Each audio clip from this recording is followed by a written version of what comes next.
ABP news आपको रखे आगे। और आगे बढ़ेंगे खबरों में और अब बात करेंगे पश्चिम बंगाल की, जहां पर आज बीजेपी के अध्यक्ष जेपी नड्डा पहुंचने वाले हैं।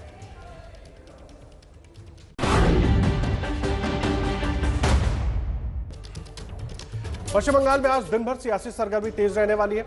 आज बीजेपी अध्यक्ष जेपी नड्डा बंगाल के एक दिन के दौरे पर हैं, जहां वो एक मुट्ठी चावल मुहिम की शुरुआत करेंगे। बीजेपी अध्यक्ष जेपी नड्डा अपने काफिले पर हुए हमले के करीब एक महीने के बाद किसानों को लुभाने के लिए पार्टी की नई मुहिम शुरू कर रहे हैं, जिसे एक मुट्ठी चावल नाम दिया गया है। नड्डा के एक दिन के अपने दौरे पर वो कटवा में एक रैली और बर्धमान शहर में एक रोड शो करेंगे। नड्डा का पिछला दौरा एक महीने पहले हुआ था, जिसमें उनके काफिले पर हमले के बाद जमकर बवाल हुआ था। और इस बीच पश्चिम बंगाल के राज्यपाल जगदीप धनखड़ आज केंद्रीय गृह मंत्री अमित शाह से मुलाकात करेंगे और बंगाल में मौजूदा स्थिति पर उन्हें एक रिपोर्ट सौंपेंगे। और जेपी नड्डा अब से कुछ देर में पहुंचेंगे पश्चिम बंगाल, जहां पर आज उनका एक मुट्ठी चावल मुहिम की वो शुरुआत करेंगे। तमाम जगहों पर जाकर एक मुट्ठी चावल इकट्ठा किया जाएगा, लोगों को अपने साथ जोड़ने की कोशिश की जाएगी और उसके बाद बर्धमान में रोड शो भी करेंगे। आपको बता दें, जेपी नड्डा जब एक महीना पहले वहां पर पहुंचे थे, तब उनके काफिले पर हमला हुआ था, जिस पर खूब राजनीति भी हुई थी। तस्वीरें हम आपको दिखा रहे हैं जेपी नड्डा के स्वागत की किस तरह से तैयारियां हो रही है पारंपरिक रूप से, वो देखिए आप।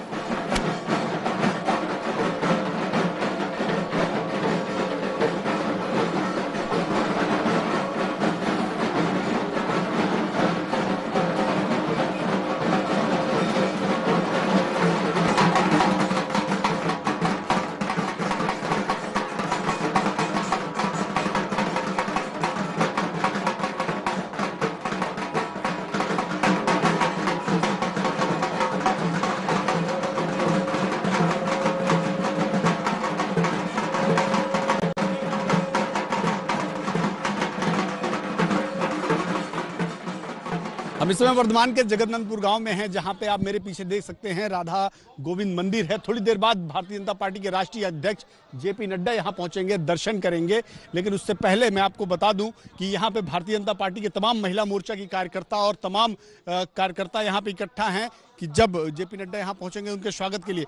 ठीक देखिए, ये मंदिर का प्रांगण है। मंदिर के प्रांगण में ही हेलीपैड बनाया गया है, जो चारों तरफ से बैरिकेड किया गया है। पुलिस व्यवस्था यहाँ पे, सुरक्षा व्यवस्था काफी संख्या में लगाई गई है। तमाम कार्यकर्ता आसपास के जेपी नड्डा को देखने के लिए यहाँ उपस्थित हैं और ये हेलीपैड, यही हेलीपैड में उतरेंगे और हेलीपैड में उतर के वो सीधा इस मंदिर के अंदर आएंगे और मंदिर में दर्शन करेंगे। मंदिर प्रांगण में आपको दिखा दूं, ये यहाँ पे मैट बिछाई गई है, सीधा अंदर आएंगे। यहाँ से सीधा ये मंदिर के अंदर दर्शन करने जाएंगे। मंदिर के अंदर का भी मैं नज़ारा दिखाता हूँ आपको।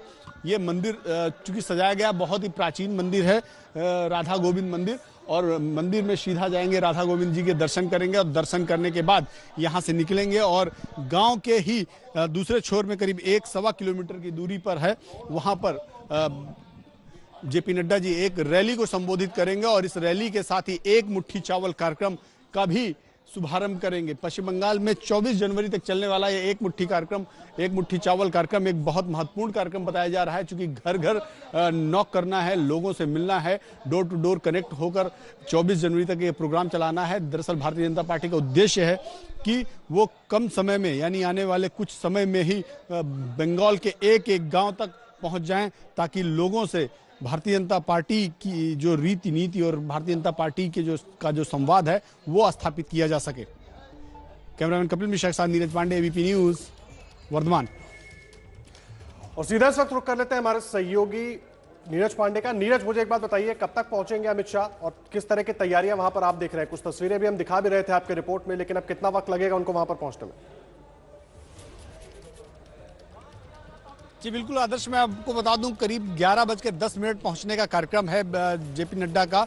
कभी भी वो पहुंच सकते हैं। 11 लगभग बज चुके हैं, 11:05 हो चुके हैं।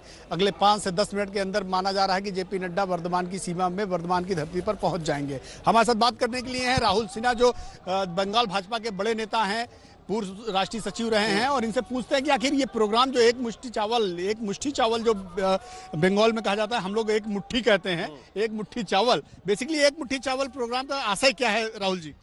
देखिए, यहीं पर नड्डा जी भगवान का आशीर्वाद लेके, जो धरित्री में भगवान है वह किसान है, उनका आशीर्वाद ग्रहण करने के लिए उनका घर से एक मुट्ठी चावल लेंगे।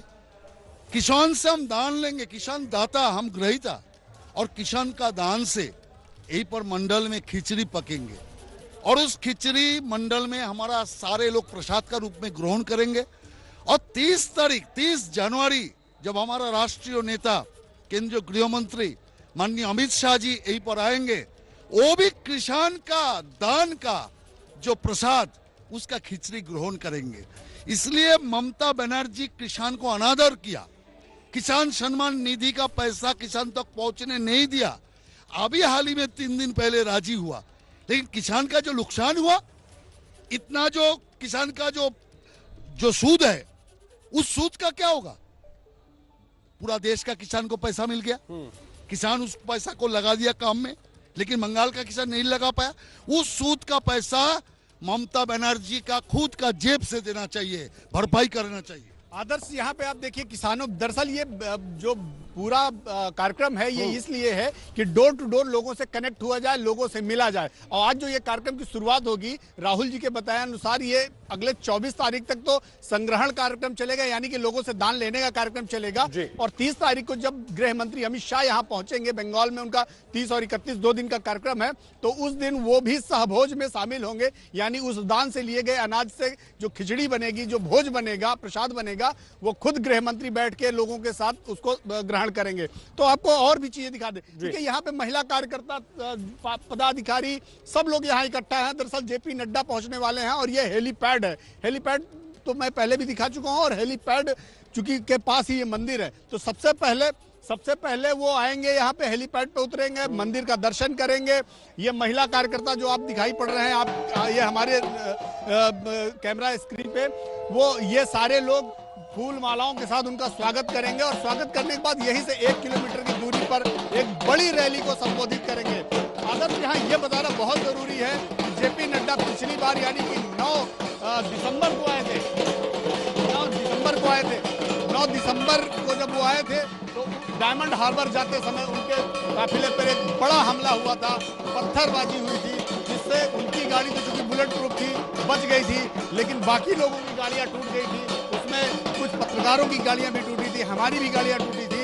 उसके बाद आज ठीक 1 महीने बाद यानी कि 9 जनवरी को फिर से जेपी नड्डा बंगाल पहुंच रहे हैं, और इन 1 महीनों में कुछ तस्वीरें बदली नजर आ रही हैं। जैसे कि सुरक्षा की बात करें तो जब पिछली बार जब जेपी नड्डा पहुंचे थे तो सुरक्षा की बड़ी ही अव्यवस्था थी। यानी कि जब वो भाजपा के राष्ट्रीय कार्यालय, जो चुनाव कार्यालय, वहां पहुंचे थे तो वहां भी बहुत कम पुलिस वाले दिखाई पड़ते थे, लेकिन आज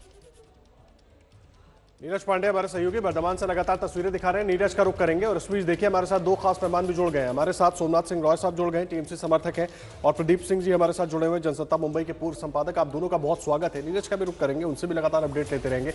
सोमनाथ सिंह जी, मैं आपका रुख कर रहा हूं, मुझे एक बात बताइए, एक मुट्ठी चावल के जरिए दान लेकर दिलों में प्रवेश करने की तैयारी में है बीजेपी, टीएमसी क्या रास्ता निकालेगी इसका? पहले बहुत अच्छा लगा आज। पहले तो राहुल से एक काम मिला, डाक बजा रहा है बीजेपी को, उसमें उसका कुछ काम ही नहीं मिल रहा था। राहुल सिन्हा को देख के बहुत अच्छा लगा, तो कुछ तो काम मिला उनको। दूसरा बात, ये जेपी नड्डा साहब को भी मालूम है, बीजेपी को मालूम है, दान मिलेगा तो बंगाल में रहने वाले किसान का घर से ही मिल सकते हैं, चावल है। ये लोग गुजरात जाके किसान का घर से दान में है, क्यों उनका घर पे खाने का चावल भी नहीं रहते है। नड्डा साहब और बीजेपी को मालूम है, तृणमूल कांग्रेस परिचालित जो वेस्ट बंगाल गवर्नमेंट है, यहाँ पर कभी भी किसान का घर पे जाओ तो एक मुट्ठी चावल दान से मिल ही सकते हैं, क्यों इन लोगों का पास सफिशिएंट ये खाने का चावल और दाल सब कुछ रहते हैं। ये राहुल सिन्हा जी बोल रहा था ना कि किसान निधि नहीं मिला, फिर भी बंगाल में आज तक ममता बनर्जी आने के बाद एक भी किसान सुसाइड नहीं किया। जिन लोगों का घर पे वो लोग पैसा भेज रहे हैं, देखिए उनका हाल, उन लोगों का हाल, सिर्फ पैसे से हालत, ये जो हालत बनाया है किसान का, ये सॉल्व नहीं हो सकते हैं। तो फिर मुझे एक बात बताइए, आप जो कह रहे हैं किसान निधि के जरिए जो आप हमला कर रहे हैं, मेरा सीधा सवाल है, जब इसकी बात अमित शाह जी ने की थी, उसके बाद फिर ममता बनर्जी की तरफ से एक चिट्ठी दिखाई गई कि हमने तो पहले ही मांगा लेकिन हमें दिया नहीं गया, केंद्र कह रही है हमने लिस्ट मांगी, हमें लिस्ट नहीं दिया गया, तो राजनीति तो दोनों तरफ से हो रही है ना? नहीं, डेफिनेटली राजनीति तो दोनों तरफ से हो रहा है, ये आपने सही बोला, दोनों तरफ से राजनीति हो रहा है। लेकिन कभी कभी हम लोग को ऐसा लग रहा था कि अब नेशनल चैनल वाले नहीं ये बोलेंगे सिर्फ राजनीति ममता की तरफ से हो रहा था, ऐसा नहीं है। यहाँ पर किसान का उतना प्रॉब्लम नहीं है जितना प्रॉब्लम महाराष्ट्र, जहाँ पर भी बीजेपी शासित राज्य है वहाँ पर है। यहाँ पर बोल रहा हूँ ना, नड्डा जी को मालूम है, कोई भी किसान का घर पे जाओ, उसका घर से एक मुट्ठी धान का चावल मिल ही सकता है। इसीलिए तो यहाँ पर ये प्रोग्राम हो रहा है ना। आप देखिए ना, ये नड्डा जी कहाँ पर यूपी में जाएंगे तो नहीं करेंगे, उसका गुजरात राजस्थान जहाँ पर, वहाँ पर मालूम है किसान का खाने के लिए दाना भी नहीं है, दान कहाँ पे देंगे। और बंगाल में हर ये बड़ा आरोप आप लगा रहे हैं सोमनाथ सिंह रॉय, बड़ा आरोप आप लगा रहे हैं। तरुण तिवारी हमारे साथ जुड़ गए, मैं आ रहा हूं आपके पास। तरुण तिवारी हमारे साथ, बंगाल बीजेपी के प्रवक्ता जुड़ गए। तरुण तिवारी, सीधा आरोप लगा रहे हैं सोमनाथ सिंह रॉय आप लोगों के ऊपर कि नड्डा जी ये कार्यक्रम जानबूझकर पश्चिम बंगाल में कर रहे हैं क्योंकि वहां पर किसान जो है वो सक्षम है, वो एक मुट्ठी चावल दे सकता है, दूसरे राज्यों में इसीलिए कार्यक्रम नहीं करते हैं आप लोग। ना, सोमनाथ जी के साथ शायद ग्राउंड का कनेक्टिविटी अच्छा नहीं है या फैक्ट और डाटा उनके पास नहीं है। पश्चिम बंगाल का किसान का पर मंथ इनकम आप देख लीजिए, कहाँ पे खड़ा होता है किसान, नीचे से दो। सोमनाथ जी थोड़ा सब्र कीजिए, आपके टाइम में डिस्टर्ब नहीं किया। यहाँ पर तो गणतंत्र रखिए, यहाँ पर तो डेमोक्रेसी मेंटेन कीजिए भैया, यहाँ पर तो डेमोक्रेसी सुन लीजिए सोमनाथ जी, सुन लीजिए, मैं आपके पास डेमोक्रेसी मेंटेन कर लीजिए। अभी इसके बाद सोमनाथ जी भी ना फिर बोला किसान सम्मान निधि के लिए, अगर एक सिंपल अगर किसान मिल जाता, किसान को पर ईयर आप रहिए, मैं आप दोनों के पास आऊंगा। गुजारिश यही कि एक एक करके बोलिए ताकि जो जनता आपको सुन रही है ना वो भी आपकी बात समझ सके। आप सभी रहिए, प्रदीप सिंह जी के पास भी चलेंगे, लेकिन उसके पहले एक बार रुक करेंगे नीरज के साथ। वहां पर तमाम महिलाएं मौजूद हैं जो स्वागत के कार्यक्रम के लिए तैयार है, बस इंतजार है जेपी नड्डा के वहां पर पहुंचने का। जी नीरज। जी बिल्कुल आदर्श, मैं आपको बता दूं कि ये सब महिला मोर्चा की कार्यकर्ता हैं भारतीय जनता पार्टी, और ये लोग जेपी नड्डा जी के इंतजार में हैं। और ये लोग सुबह से ही शंख से और अपने मुंह से आवाज ध्वनि निकाल कर बेचारी थक गई हैं। आप सब लोग जो है जेपी नड्डा जी के उसमें थक गई हैं, अभी उत्साह बाकी है? नहीं, हम लोग थक कर क्यों जाएगा, हम लोग उनको स्वागत जनाने के लिए अभी तक यहाँ पर आए। हाँ, नड्डा जी के लिए बिल्कुल, हम लोग नड्डा जी के लिए यहाँ आए हैं। अभी तक हम लोग थके नहीं, बहुत सारा एनर्जी हम लेकर यहाँ आए और जाएंगे जब, तब भी इससे भी ज्यादा एनर्जी लेकर हम जाएंगे, क्योंकि वहाँ जाके हमें कहना है जय श्री राम, जय श्री राम। कोई गीत उत भी है आप लोगों के पास, कोई गाना होना है, आप लोग कुछ उनको सुनाना चाहेंगे या आपका जो ट्रेडिशनल कुछ बोलना चाहें? वंदे मातरम तब है, माता की जय, वंदे मातरम,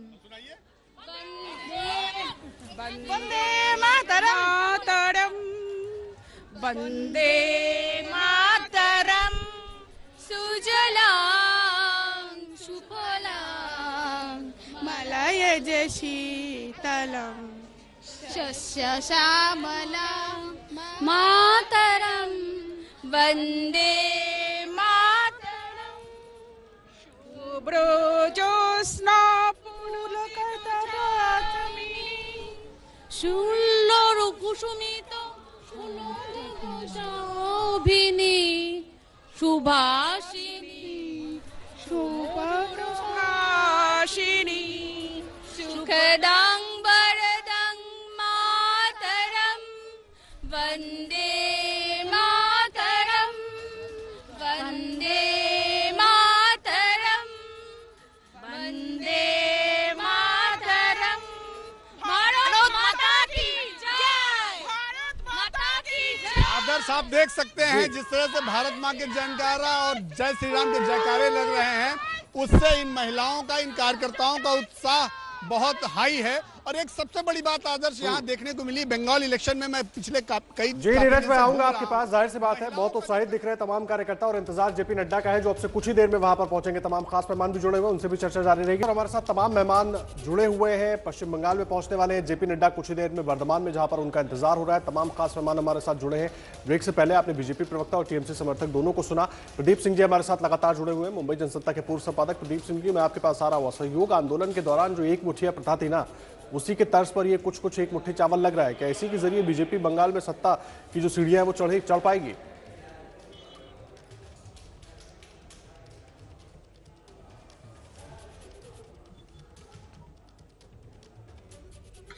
नहीं, देखिए आदर्श, ये पश्चिम बंगाल का चुनाव बड़ा इंटरेस्टिंग हो रहा है।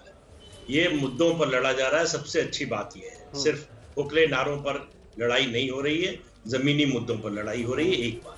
दूसरी बात देखिए, टीएमसी ने बीजेपी के खिलाफ शुरुआती हमला जो किया, कहा ये बाहरी लोग हैं। तो आप देखिए, भारतीय जनता पार्टी के जितने भी राष्ट्रीय नेता हैं जो जा रहे हैं पश्चिम बंगाल के दौरे पर, सबके कार्यक्रमों में आपको वहां की स्थानीय संस्कृति की झलक दिखेगी। ये बताने के लिए, बार बार ये जताने के लिए कि हम बाहरी नहीं हैं, हम पश्चिम बंगाल की संस्कृति को समझते हैं और उससे हमारा राब्ता है, और हमको बाहरी अगर आप कहते हैं तो ये हमारे साथ अन्याय होगा। अब ये बात कितनी कम्युनिकेट होती है लोगों में, इस पर निर्भर करेगा कि भाजपा को कितनी कामयाबी मिलती है।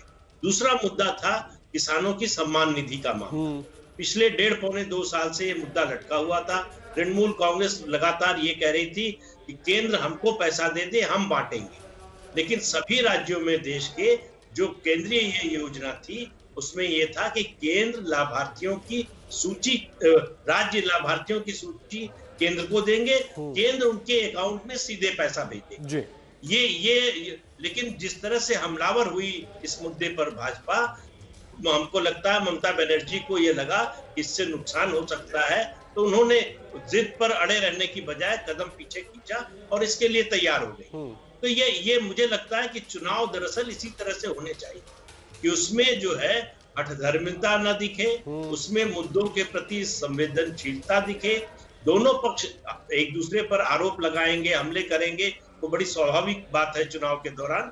लेकिन ये सबसे अच्छी बात ये है, ये चुनाव अभी तक जो है वो, हालांकि चुनाव की घोषणा नहीं हुई है, लेकिन एक तरह से दोनों पार्टियों को देखें, उनके रूप को देखें, माहौल बन गया है, कैंपेन के मूड में पहले से ही चली गई है।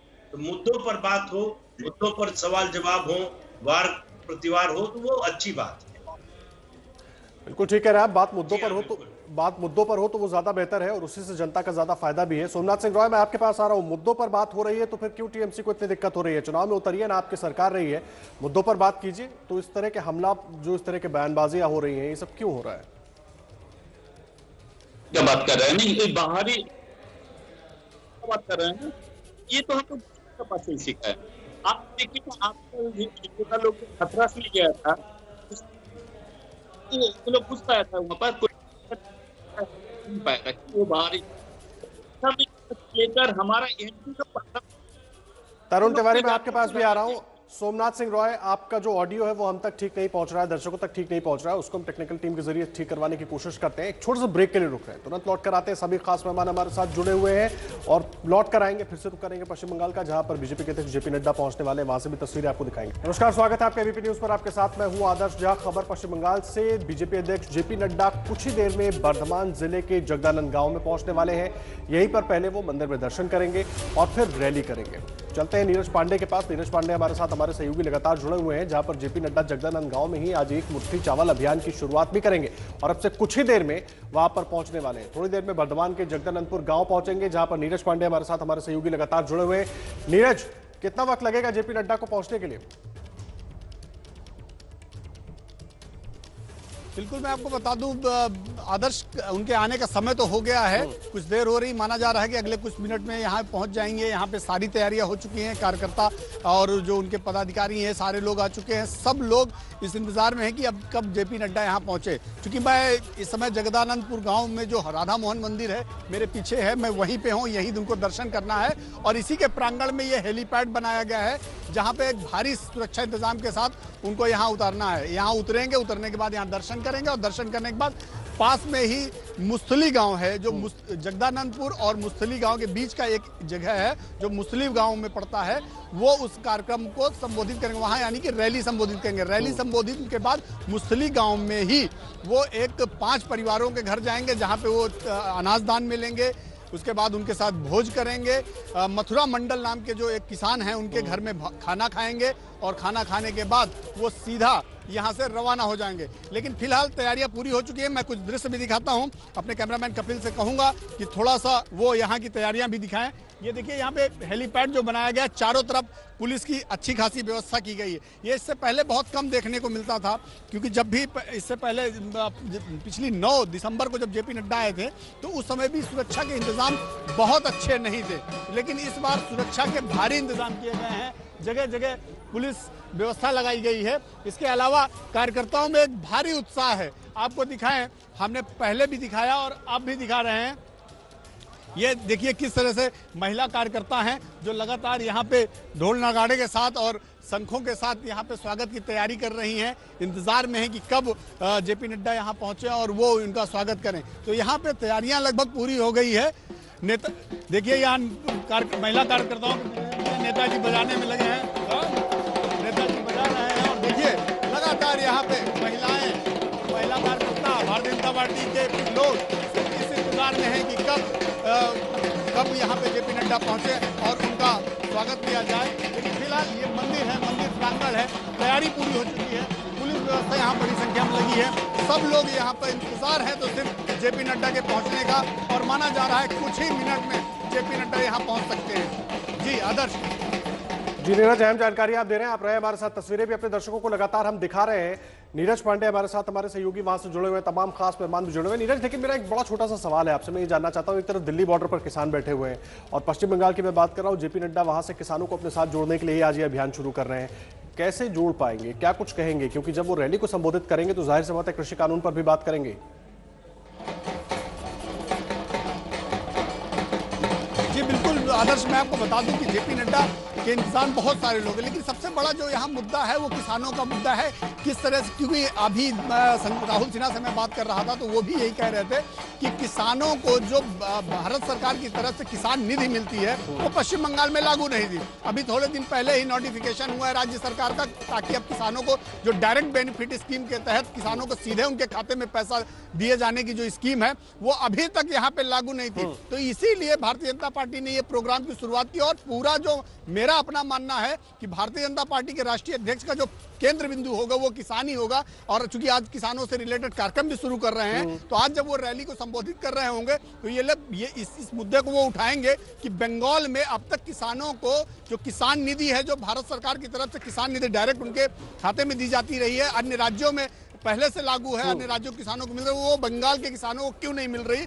ये मुद्दा सबसे बड़ा मुद्दा है और ये मुद्दे पर भाजपा अध्यक्ष बात करने वाले हैं। और यही कारण है कि एक मुट्ठी चावल वाला जो प्रोग्राम है वो भी किसानों के यहाँ शुरू किया जा रहा है। तो दरअसल भारतीय जनता पार्टी का जो पूरा उद्देश्य है वो किसानों को अपनी तरफ अट्रैक्ट करने का है, किसानों तक पहुंचने का है और किसानों के बीच में इस बात को रखने का भी है कि आखिर दूसरे राज्यों के किसानों को कैसा फायदा हो रहा है और आपको कैसा नुकसान हो रहा है। ये सारी बातें आज भाजपा के अध्यक्ष करने वाले हैं।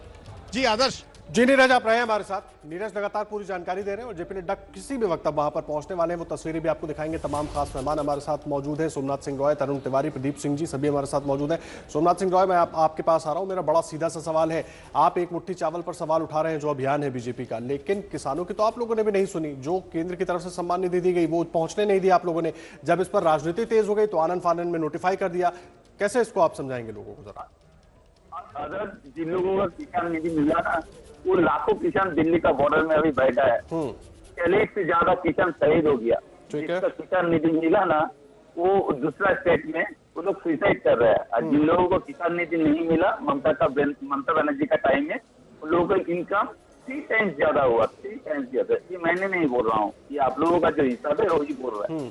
आप हम लोग को अभी सोचना है किसान निधि मिलना अच्छा है कि नहीं मिलना अच्छा है। दीदी ने जो भी किसान के लिए किया, नहीं तो उसको आप, मेरा बड़ा सीधा सवाल है, देखिए मिलना अच्छा नहीं मिलना अच्छा वो किसान खुद तय कर लेंगे। मेरा बड़ा सीधा सवाल है कि पहले तो आप लोगों ने रोक रखा था, लेकिन अब चुनाव का टाइम आया, जब बीजेपी हमलावर हो गई तो उसको नोटिफाई कर दिया। तो आप मान गए कि जिस तरीके से हो रहा है वो ठीक है, हम उस तरीके से करवा लेंगे। लेकिन पहले आप कह रहे थे कि केंद्र हमें पैसे दे दे, हम भेजेंगे किसानों के पास, ये क्यों था? चुनाव का टाइम में अगर पूरा इंडिया गवर्नमेंट ममता बनर्जी को हटाने के लिए मैदान से उतर आया, तो हम लोग भी चुनाव का टाइम में कुछ ना कुछ तो करना पड़ा।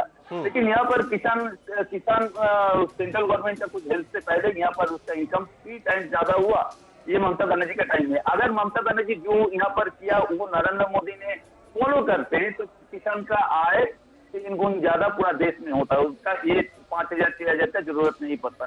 इस तरफ इलेक्शन का टाइम में बीजेपी वाले ने इसको लेकर मतलब एक लाइन में आप ये कह रहे हैं कि पश्चिम बंगाल के किसानों को केंद्र सरकार के उस 6,000 या 5,000 रुपए की जरूरत नहीं है, आप ये कह रहे हैं? जरूरत नहीं, नहीं। अगर उस पर कोई नहीं है, ममता बनर्जी जैसे यहाँ पर किसान को देखते हैं एज ए मदर उनको संभाल रहा है, ऐसे मोदी भी करते ना पूरा देश में अभी किसान का हालत ऐसे नहीं होता। ठीक है तरुण तिवारी, ममता बनर्जी जैसे संभाल रही है किसानों को, वैसे क्यों नहीं मोदी जी संभाल पा रहे हैं? अभी इस आरोप का जवाब दीजिए आप। आदर्श जी 2 साल पहले एक किसान सम्मान निधि चालू हुआ पूरा देश में, सभी राज्य ने मान लिया। बंगाल में क्यों नहीं हुआ? 2 साल पहले कौन सा इलेक्शन था बंगाल में? एक गरीब किसान को अगर 6,000 मिल जाता, किसका प्रॉब्लम था? किसका प्रॉब्लम हो जाता उससे? एक गरीब किसान को अगर 6,000 मिल जाता, अभी तक 12,000 मिला पूरा देश के किसान को, बंगाल के किसान को नहीं मिला। क्यों नहीं मिला? और यहाँ पे भैया जी इतना बोल रहे 3 गुना बढ़ गया, ये बढ़ गया, सब पेन एंड पेपर में बढ़ गया। भैया एक चीज समझिए, बंगाल अभी मनरेगा प्रोजेक्ट के अंडर में 100 डेज वर्क में 1 नंबर में जा रहा है। इसका मतलब क्या है? बंगाल में कोई इंफ्रास्ट्रक्चर नहीं है, बंगाल में काम नहीं है, इसीलिए सब जितना भी यहाँ पे लोग है 7.5 करोड़ पॉपुलेशन 100 डेज वर्क करता है। और मुद्दे पे बात कीजिए ना भैया, यहाँ पे इतना कुछ बोल रहे हैं, मुद्दे पे बात कीजिए। पहले बोलिए किसान सम्मान निधि 2 साल से चालू नहीं क्यों नहीं हुआ? सेकेंड बोलिए बंगाल को कैसे पॉलिटिकल वायलेंस में इंडिया में 1 नंबर लेके गया? थर्ड बोलिए हम लोग सोमनाथ जी कह रहे हैं कि जरूरत ही नहीं है पश्चिम बंगाल के किसानों को सम्मान निधि की। किसके लिए? दादा एक्चुअली बात जो है ना, उन लोगों को जरूरत नहीं है, मालूम है क्यों? उन लोग चाहते थे कि पैसा उन लोगों को मिले ताकि वहां से कट मनी जाए, दीदी और भतीजा को पैसा मिल जाए, किसान को मिले ना मिला, किसान बचे या मरे उनको क्या? वो तो कट मनी के ऊपर इंटरेस्ट है, बस कट मनी मिल जाए उनको काफी है। ये स्कीम तो था किसान के लिए, किसान को मिल जाता। सुनील, हम लोगों का टीएमसी का प्रॉब्लम क्या हो जाता? 6,000 किसान को ईयरली मिलता तो किसका क्या प्रॉब्लम हो जाता? अब जब लास्ट टाइम जो स्वराष्ट्र मंत्री जी अमित शाह जी आए थे यहाँ पर, आके तो बोले थे हमको लिस्ट दीजिए, 3 दिन के अंदर भेज देंगे। लिस्ट क्यों नहीं गया अभी तक लिस्ट क्यों नहीं गया? ठीक है सोमनाथ जी, कटमनी पर क्यों टीएमसी गिर जाती है बार बार? अभी तरुण को भी आप सुन रहे हैं, वो भी बार बार कटमनी का जिक्र कर रहे हैं, क्यों टीएमसी कटमनी पर गिर जा रही है? सर ममता गवर्नमेंट रहते थे ना, cut money term was invented by Mamata Banerjee only. मैं बता रहा हूं, अगर सिक्किम गवर्नमेंट रहते थे ना तो आप जैसे लीडर घर से दूध का बोतल लेकर दूध पीते थे, दिक्कत भी नहीं आती। ममता बनर्जी अपना जीवन दांव पे लगा। लाइव टीवी में आप सेट दे रहे हैं सोमनाथ दा, लाइव टीवी में आप सेट दे रहे हैं। सीपीएम रहता था तो ये कर लेते, डेमोक्रेसी वैसे ही मार दिए। अब यहाँ पर ठीक है, मैं बार बार आप लोगों से गुजारिश कर रहा हूँ कि एक एक करके बोलिए ताकि जो दर्शक है ना हमारे, वो आपकी बात को समझ पाए। आप दोनों रहे, मैं आप दोनों के पास आऊंगा और अपनी बात रखने का पूरा वक्त भी दूंगा। और अब से कुछ ही देर में, यानी कि किसी भी वक्त जेपी नड्डा पहुंचने वाले हैं जगदानंदपुर पश्चिम बंगाल के, जहां पर वो पहले मंदिर में दर्शन करेंगे, उसके बाद एक रैली करेंगे, वहां पर मौजूद तमाम लोगों को संबोधित करेंगे और फिर एक मुट्ठी चावल अभियान की वो शुरुआत करने वाले हैं। तस्वीरें हम आपको दिखा रहे हैं जगदानंदपुर की, जहां पर ये हेलीपैड की तस्वीरें आप देख रहे हैं और किसी भी वक्त अब वहां पर पहुंचेंगे जेपी नड्डा, उनका इंतजार हो रहा है। बीजेपी के तमाम कार्यकर्ता वहां पर मौजूद है। तैयारियां हम आपको दिखा रहे थे, ढोल नगाड़ों के साथ उनके स्वागत की तैयारी वहां पर की गई है। पारंपरिक रूप से बीजेपी अपने आप को पश्चिम बंगाल के लोगों के साथ जोड़ने की कोशिश में लगी हुई है और स्वागत की तैयारी भी बिल्कुल कुछ उसी अंदाज में है। और ऐसे में बड़ा सवाल ये, एक मुट्ठी चावल अभियान के जरिए पश्चिम बंगाल के करीब 75 लाख किसानों को अपने साथ जोड़ने की कोशिश में बीजेपी लगी हुई है और दूसरी ओर टीएमसी लगातार बीजेपी की इन कोशिशों को लेकर हमलावर है। ये तस्वीरें आप देख रहे हैं, अब जेपी नड्डा के स्वागत के लिए ये तैयारियां वहां पर की गई हैं। बीजेपी के राष्ट्रीय अध्यक्ष और अब किसी भी वक्त वहां पर पहुंचने वाले हैं और जैसे ही पहुंचेंगे उसके बाद वो मंदिर में दर्शन करेंगे और फिर वहां से कुछ दूर कार्यक्रम स्थल है जहां पर वो जाएंगे, रैली को संबोधित करेंगे। 1 दिन का उनका दौरा है और कई कार्यक्रम है। वर्धमान में रोड शो भी करेंगे जेपी नड्डा और इंतजार हो रहा है जेपी नड्डा का। उत्साहित कार्यकर्ता बीजेपी के वहां पर बड़ी संख्या में मौजूद है और इंतजार हो रहा है बस जेपी नड्डा किस वक्त वहां पर पहुंचेंगे। आपको बता दें, 1 महीना पहले जेपी नड्डा जब पश्चिम बंगाल पहुंचे थे, डायमंड हार्बर जाते हुए उनके काफिले पर हमला हुआ था, जिसके बाद खूब राजनीति हुई थी। और अब 1 महीने के बाद, यानी कि नए साल में वहां पर पहुंच रहे हैं पहली बार जेपी नड्डा। नीरज पांडे हमारे साथ, हमारे सहयोगी लगातार वहां से जुड़े हुए हैं। नीरज, तैयारियां लगातार अपने दर्शकों को भी हम दिखा रहे हैं, अब कितना वक्त, क्योंकि वहां पर जो कार्यकर्ता है वो बहुत उत्साहित है और जो तय समय था उससे थोड़ा ज्यादा ही समय भी हो रहा है। बिल्कुल तय समय से थोड़ा सा ज्यादा हो गया है, लेकिन फिलहाल तैयारियां पूरी हो चुकी हैं। यहाँ पे लगातार कार्यकर्ता यहाँ पे मौजूद हैं, यहाँ पे सब लोग उत्साहित हैं आपको तस्वीरें दिखाते हैं। कपिल मिश्रा अपने कैमरामैन से कहेंगे कि वो तस्वीरें कि वो तस्वीरें दिखाएं। देखिए यहाँ पे भीड़ कितनी जुटी है, लोग इकट्ठा हैं, लोग अब केवल इंतजार है, उत्साहित हैं, लगातार जय श्री राम और जेपी नड्डा के नारे लग रहे हैं। लोग ये चाहते हैं कि कितनी जल्दी जेपी नड्डा यहाँ पहुंचे और उनका वो स्वागत करें, और स्वागत करने के बाद उस रैली में पहुंचे जिस रैली को संबोधित करना है। ये चूंकि ये जहाँ पे रैली, यहाँ पे जो हेलीपैड बना है ये जगदानंद। ठीक है नीरज, तस्वीरें भी दिखा रहे हैं हम अपने दर्शकों को, आप नजर बनाकर रखिए, हम आपके पास लौट कर आएंगे। एक छोटे से ब्रेक के लिए रुक रहे हैं, लगातार बड़ी कवरेज पर बने हुए और पूरी जानकारी आपको देंगे हर अपडेट के साथ। तुरंत लौट कर आते हैं, आप बने रहिए एबीपी न्यूज पर। लगातार पश्चिम बंगाल पर हमारी नजर बनी हुई है। बीजेपी के अध्यक्ष जेपी नड्डा थोड़ी देर में बर्धमान जिले में जगदानंद गांव में पहुंचने वाले हैं और यहीं पर पहले वो मंदिर में दर्शन करेंगे और फिर रैली करेंगे। और नीरज पांडे भी हमारे साथ जुड़े हुए हैं, तमाम खास मेहमान हमारे साथ जुड़े हुए हैं, प्रदीप जी हमारे साथ जुड़े हुए हैं। इस वक्त सीधा उनका रुख करते हैं। प्रदीप सिंह जी, बीजेपी की जो रणनीति है, जिस रणनीति पर बीजेपी धीरे धीरे आगे बढ़ रही है और खास करके किसानों को अपने साथ जोड़ने की वर्तमान परिस्थितियों में जो देश की राजधानी में हम देख रहे हैं कोशिश कर रही है, 75 लाख के करीब किसान है पश्चिम बंगाल में, तो बीजेपी की कोशिश कैसे कामयाब होगी, कैसे आप देख रहे हैं, क्योंकि हमलावर तो टीएमसी भी है।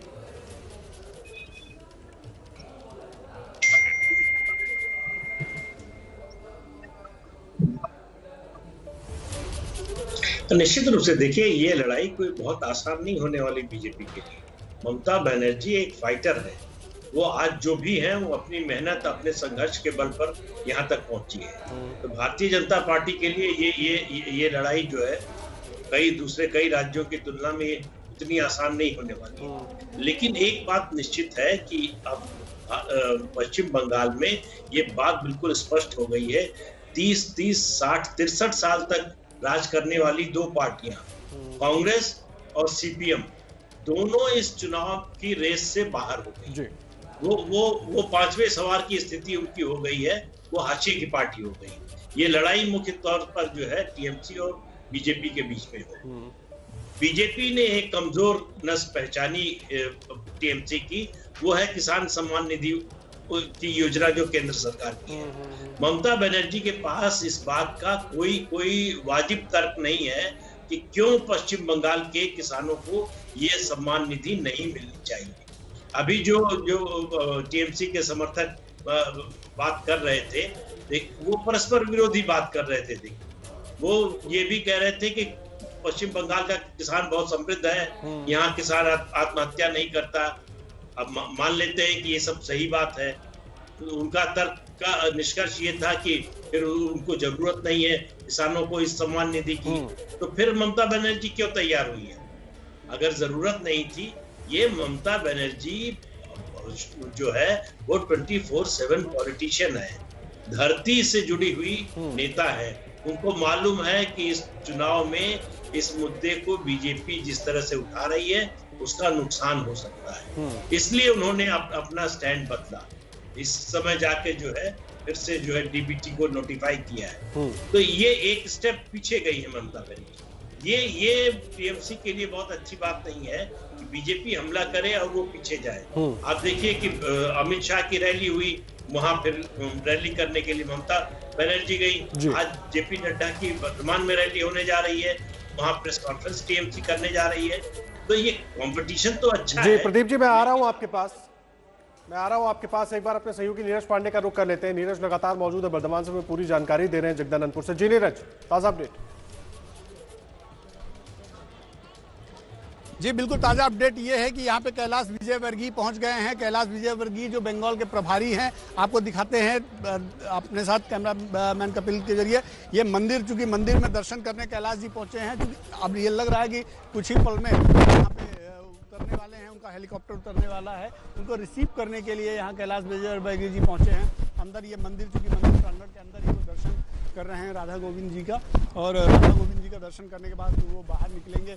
और अभी हेलीपैड चूँकि पीछे बना हुआ है, हेलीपैड में कुछ ही पल में माना जा रहा है कि कुछ मिनट में जेपी नड्डा यहाँ उतरेंगे, तो उनको रिसीव करेंगे। रिसीव करने के बाद उनको यहाँ से अंदर दर्शन के लिए ले जाएंगे। तो फिलहाल ताज़ा अपडेट यही है कि सब लोग इंतजार कर रहे हैं जेपी नड्डा का, और हम लोग भी इंतजार कर रहे हैं जेपी नड्डा का कि वो कब पहुँचे और यहाँ से आगे कार्यक्रम शुरू हो। फिलहाल जी नीरज, आप नजर बनाकर रखिए, लगातार अपडेट अपने दर्शकों तक पहुंचाते रहेंगे। तमाम सहयोगी भी हमारे साथ जुड़े हुए हैं। नीरज पांडे लगातार वहां से तस्वीरें भी दिखा रहे हैं और कुछ ही देर में जेपी नड्डा पहुंचने वाले। हर अपडेट आप तक लगातार पहुंचाते रहेंगे। तुरंत लौट कर आते हैं।